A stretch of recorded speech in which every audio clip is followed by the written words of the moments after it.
Bawal nga daw magulit ng words kasi may eliminate. Eliminate?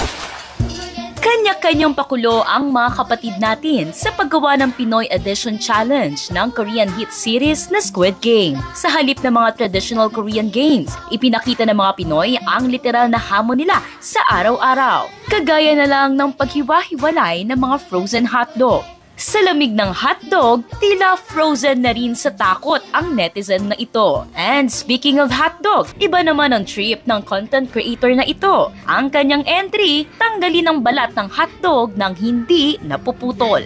Kuya, kumpleto pa yung ano.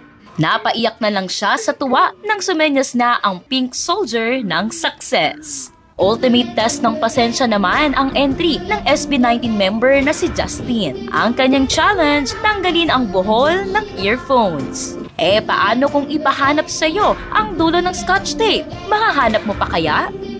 Hindi naman nagpahuli ang mga senior netizen na ito. Ang entry nila, ilusot ang sinulid sa butas ng karayom. Ang lola namang ito, nakaabang na ang baril sa kanyang apo. Ang challenge, hulaan kung aling container ng ice cream ang talagang may laman na ice cream. Pagbukas ng container, galunggong ang laman. Kaya naman, the player is eliminated. Sa mga mahilig magmura, takpan na ang bibig dahil sa game na ito, siguradong ikaw ay eliminated. Isa rin sa hamon ng mga Pinoy ang paghiwalayin ng katol nang hindi napuputol.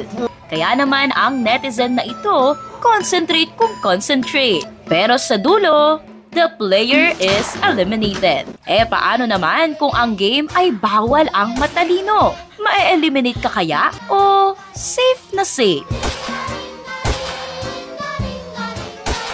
Sa mga mahilig namang mag-ulit ng salita dyan, iwasan ang challenge na ito. Bawal nga daw magulit ng words kasi may eliminate. Eliminate? Sa mga natataranta naman sa pagkuha ng sukli, relax lang dahil kung hindi, siguradong eliminated ka. Sinong nagsabing ang buhay ay boring? Napatunayan ng mga netizen na ito na ang mga Pinoy ay batak na sa pagharap sa mga hamon ng buhay.